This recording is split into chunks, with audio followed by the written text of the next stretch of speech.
12 libraries.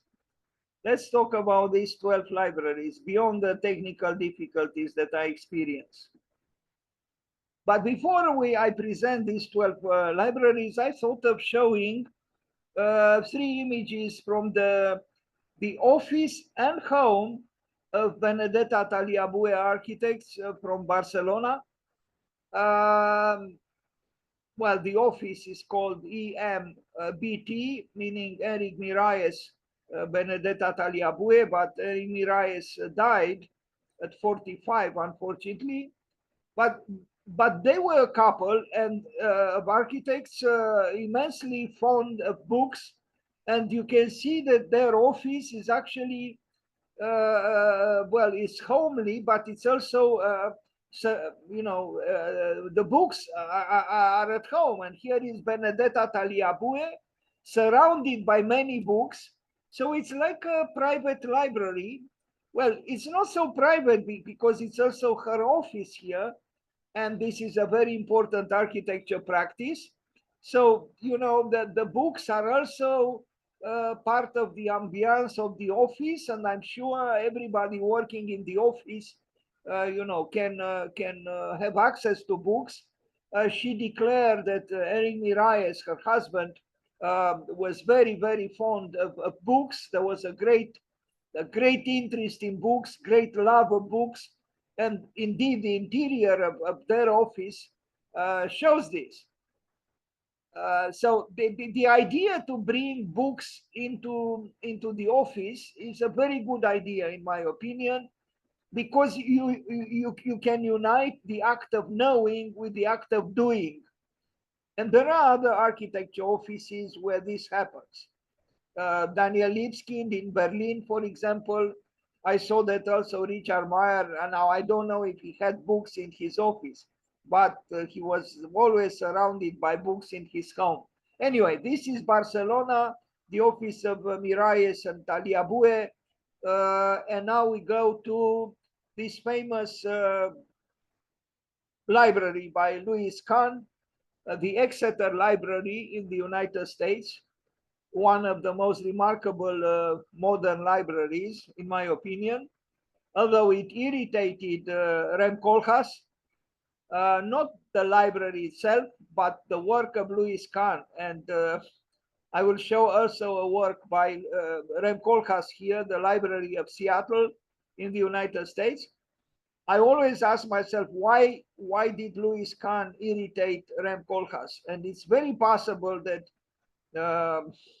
Koolhaas found the idealism of Kahn a little bit over the edge, a little bit maybe rhetorical. I mean, I don't know.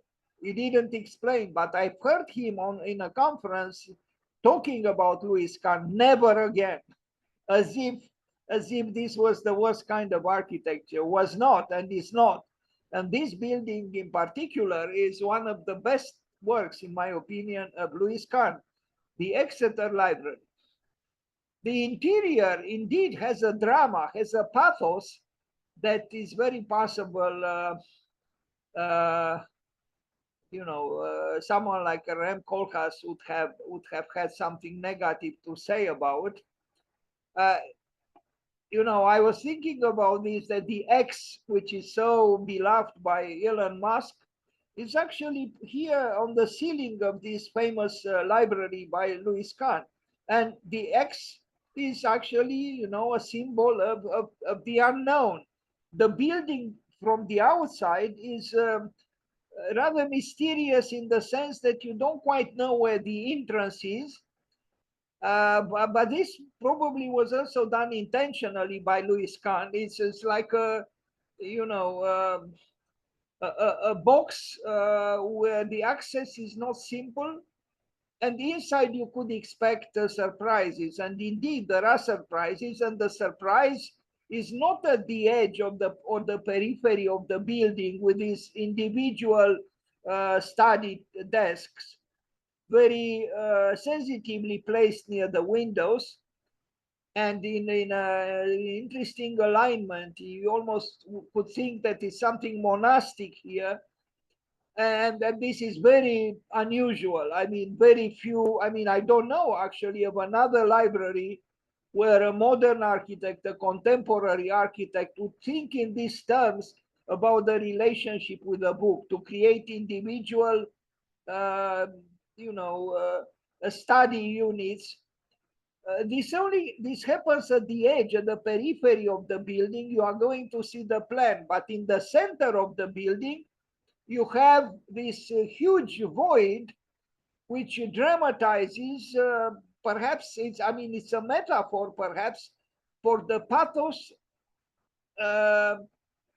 the pathos of questing for knowledge.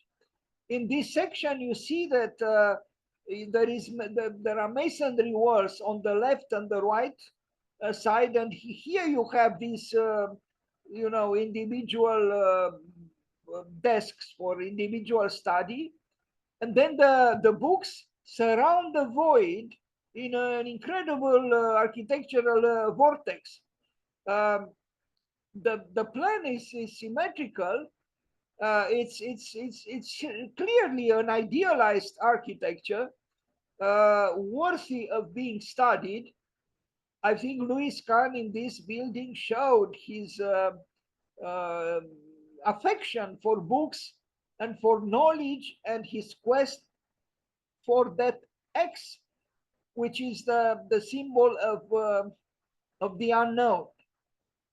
So, it's not knowledge as something we arrived at, but it is knowledge as something we aspire towards and perhaps never arrive at. Exeter Library, an excellent university in Exeter, a rich university, a private university. Here you see the individual study units towards the windows, and now the drama of the center, and it is a drama. This also the dialectics between wood and concrete. Architecture is not just about facts, and it's not just about functionalism. It's also about symbolism and expression and metaphor. I mean, this central space, some strict functionalists to dismiss would say is not necessary. What for? It's a lost space. Like Philip Johnson said, architecture is the art of losing space. It's not a lost space. It's a space which inspires. It's a space which provokes. It's a space which honors the unknown. Because let's not forget, Louis Kahn said that a great building begins with the immeasurable, then it goes through the measurable, and then it comes back in the end into the unmeasurable or the immeasurable. Look at that powerful, monumental X at the top of the central space.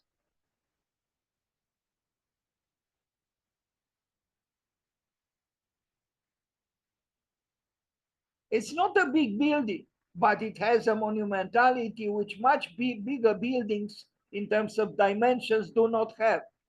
Louis Kahn, the Exeter Library, one of his best buildings, in my opinion.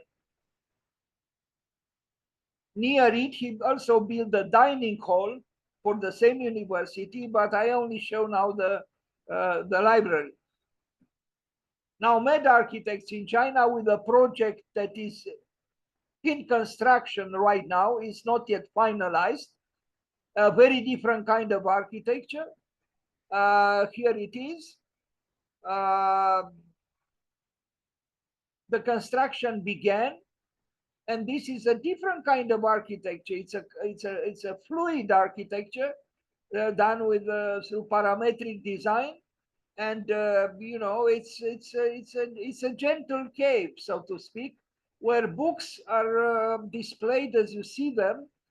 And this is the project, but as I said, the construction began, and it's possible that it's quite advanced at this time. Med Architects. Ma Yansong, an architect who was trained in the United States, and then he studied, he worked for Zaha Hadid Architects, returned to China, and now they are very, very successful.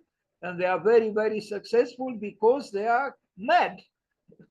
I mean, that's why they are called mad architects. And you need madness in order to do anything good. Some kind of a madness, you know, a total dedication to a cause. And this is what they do. And they do it brilliantly. Bravo to them. But in the absence of parametric design, it would be difficult to do such a building, although there were buildings approximately similar done without parametry. I'm thinking of the TWA you know, building at the JFK airport in New York by Eero Saarinen, maybe the Einstein Tower by Mendelssohn in Potsdam in Germany.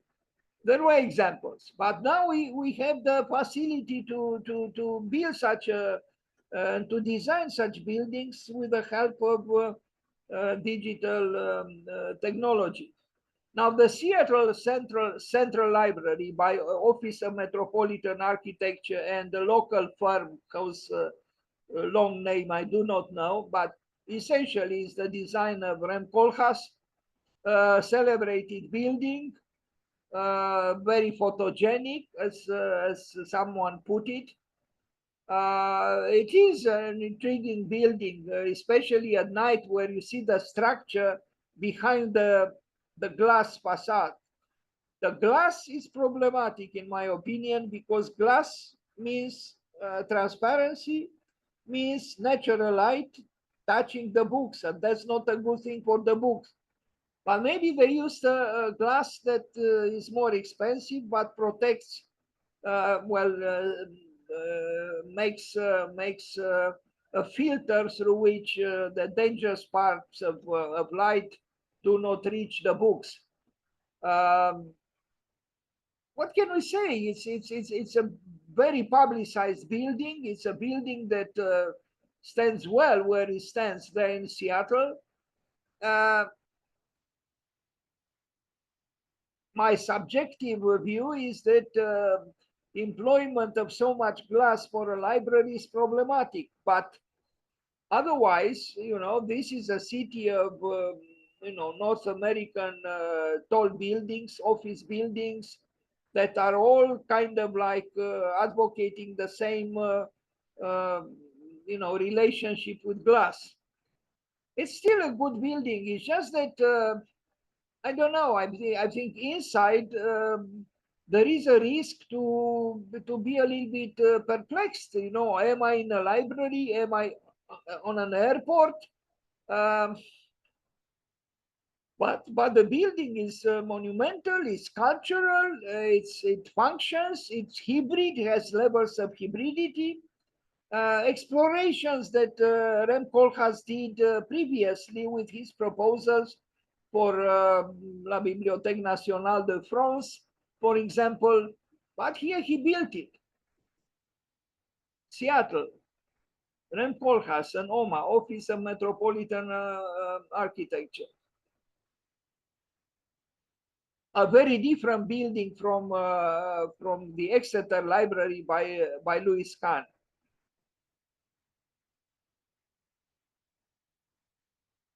Of course, such a building could not function without a huge machinery that provides air conditioning. So in this sense, it's not a sustainable building in no way. I mean, the amount of energy that this building requires in order to have activities there plausible is immense. The rugs that you see there, the neurotic design of the rugs, somebody told me that apparently his girlfriend designed those large rugs for the Seattle Library. I find them a little bit cynical almost, these rugs with a neurotic design. I don't have a detail here, but you can still see it.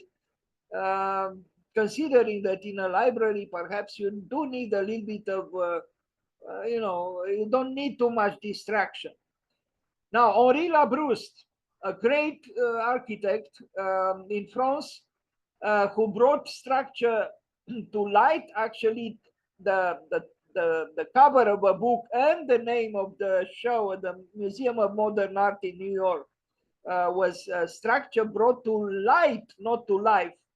But I found it also like this. But in a way, light is life, and life is light. So the relationship between light and life is intimate. And how did he bring structure to light or to life? Through ornament. This is a Labrouste room, reading room. He has two libraries in Paris. I will show both of them. Indeed, the structure is through the gentleness of the touch of the ornament is becoming light and graceful. First, I will show the Saint Geneviève library by him, where you see clearly that the iron structure is ornamental, and thus ornament becomes structure, and structure becomes ornament, and in this way, indeed, structure becomes, is brought to light and to life. Why did he do it? Well, because this architect understood correctly that structure by itself is not sufficient, because structure by itself could be, if I'm not brutal, could be brutal, could be, yes, rough. The gentleness of ornament creates a balance between the rigor of structure and the gentleness of something that is more aerial, so to speak. And here we see clearly the insertion of the ornament within the structure itself. Henri Labrouste, very important architect, and these are very important architectures by him. Look at the reading room in this Saint Geneviève bibliothèque. It's magnificent. It's magnificent because it elevates the spirit. You sit at the table, you open a book, you study, but the sublime ceiling inspires you, it uplifts you. So the spirit is maybe this is what we search for through knowledge, through learning, through study, through reading, to elevate ourselves beyond the level of the prose of life, from the terrestrial to the celestial.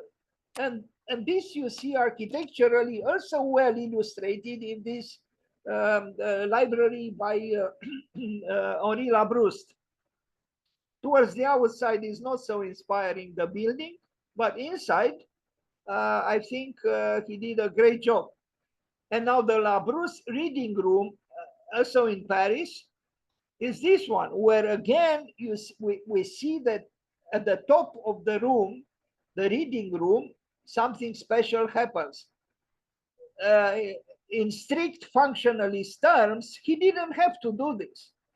Well, he did it because architecture is not just structure, and architecture is not just function, it's also feeling, it's also emotion, it's also inspiration, it's also longing, and it's also spiritual. So this beautiful ceiling is expressing this longing for something that is almost anti-gravitational and graceful and musical. Bravo to Labrouste, Henri Labrouste.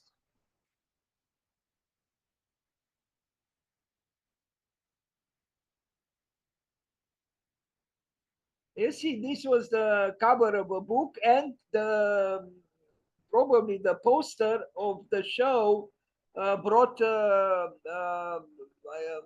the Museum of Modern Art in New York. Structure brought to light. I think the exhibition was organized by the former assistant of Kenneth Frampton. Something happened here, sorry. Uh, is this happening? Oh,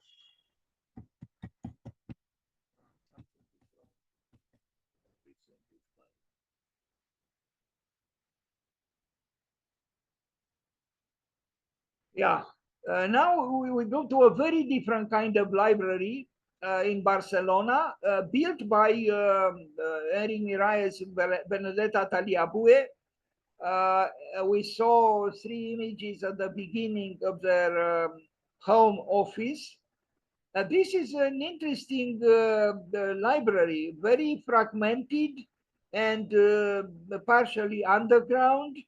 A surprising architectural statement for such a function. But I find it very original, very creative, and worthy of being studied. They were not, and they are not deconstructivists. It's a different kind of fragmentation in the work of, well, now just Benedetta Tagliabue, because as I said, Eric Miralles died many years ago at 45. She's in the, I think she might still be in the jury that offers that evaluates the work submitted for the Pritzker Prize. She's a very accomplished architect, Benedetta Tagliabue. She's not Catalan, she's Italian, but lives and works in Barcelona. And this is the very original, almost provocative library. I think the project was done together with her husband, and well, she probably finalized it after he died. So you see, this building is indeed very different from the previous libraries that we saw. Louis Kahn, Henri Labrouste, Rem Koolhaas. And these are, you know, you even wonder at it is, you know, that the elevations, it's a very special way of drawing the, you know, the plans and the sections of the building. I admire the work very much, and you know, they have other works, including the Parliament building in Edinburgh, which is almost difficult to conceive, considering that it is a building for the government. Anyway, Benedetta Tagliabue and Eric Miralles near Barcelona. Now we arrive at a very different architect. Well, he didn't consider himself an architect. I'm talking about the glorious Michelangelo and his Biblioteca Laurenziana in Florence, in Italy, which has two parts. It has this dramatic stair which goes to the reading room, and this stair occupies, you know, almost I mean a large space within this so-called vestibule, which is almost like an external space, but it is actually internal, interior. And you wonder, why was there a need for this dramatic staircase, sculptural as it is, to fill the whole space? Well, the reason was because this stair, I imagine, is to symbolize, you know, the relationship between, again, like in the case of Henri Labrouste, the relationship between the terrestrial and the celestial, between the visitor or the one, the user of the space, and the attributes of knowledge which belong to the books that are to be found at the top of the stairs. So this is the reading room. here we see maybe some echoes. I mean, we saw some echoes of this kind of architecture to an extent on the periphery of the plan of the Exeter Library by Louis Kahn.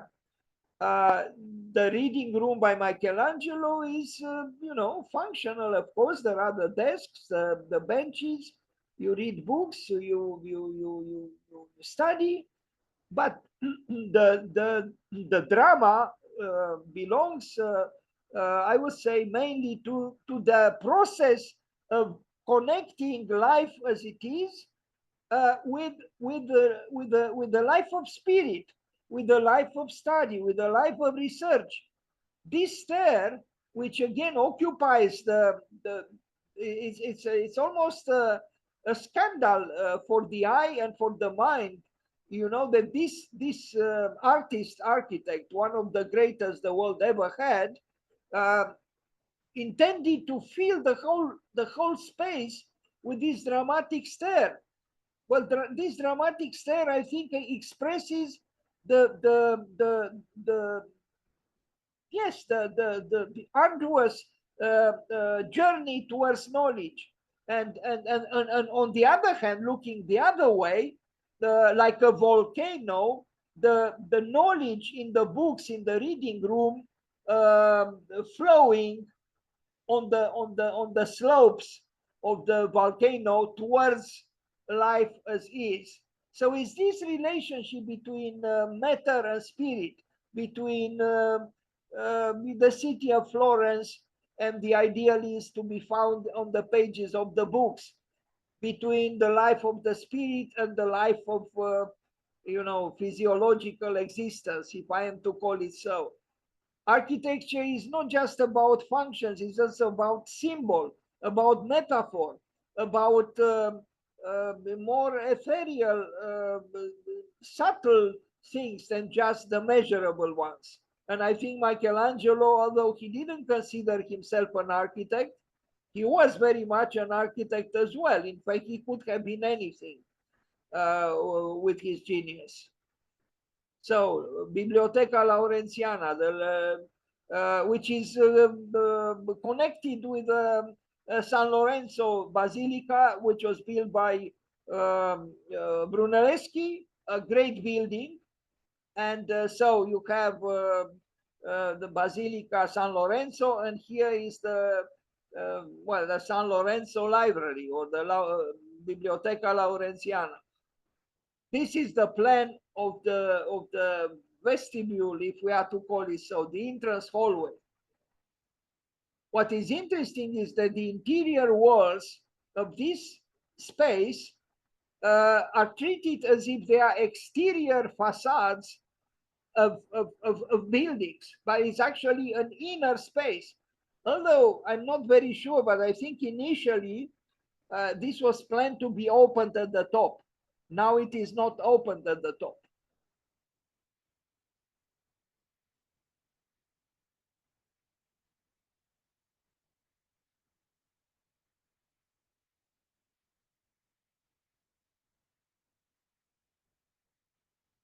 So the stair is the main actor here.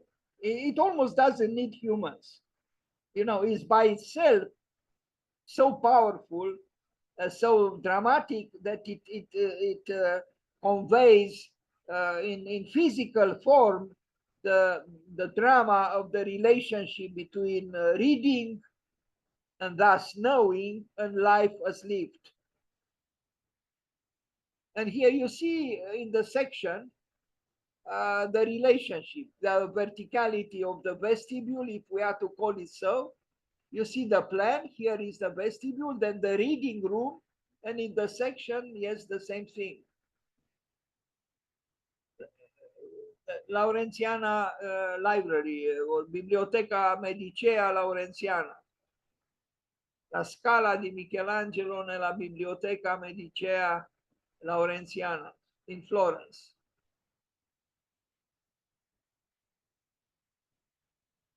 And here you see the relationship between the Basilica by Brunelleschi, which is on the right, and the library, which is here.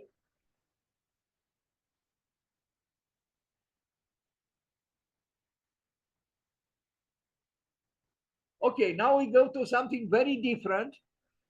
A Baroque, beautiful library, where is the Austrian National Library, but it used to be, I think, the Library of the King by Johann Fischer von Erlach, a brilliant Baroque architect, one of the best ever.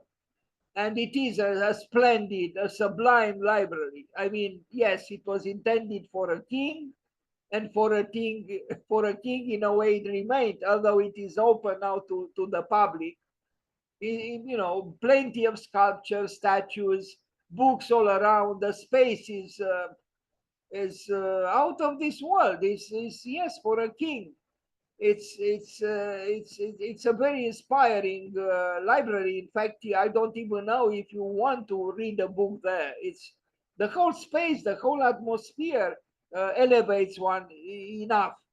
Um, so you know, Baroque architecture, although it was often accomplished for the rich and powerful, or for I include the church here, now can be enjoyed by everybody. So you know, a library meant a lot for humans. We needed we needed to know, as Paul Klee said, that we are in the crepuscular valley of man. They who know they do not know. Well, because we know we do not know, we want to know. And in the process of wanting to know, we build libraries, and not only libraries, but now we talk about libraries in sometimes in amazing ways.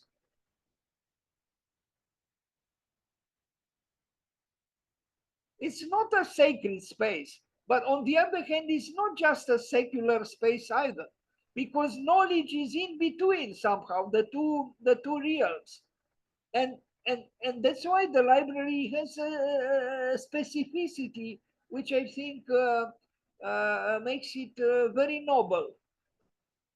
And the building by Johann Fischer von Erlach is adorned with great art. It's meant to elevate the spirit.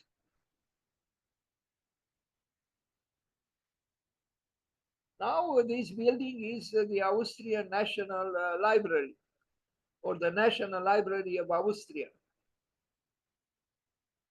Let's not forget Austria. You know, well, it was the last empire. Now the Austro-Hungarian Empire, which ended in 1918.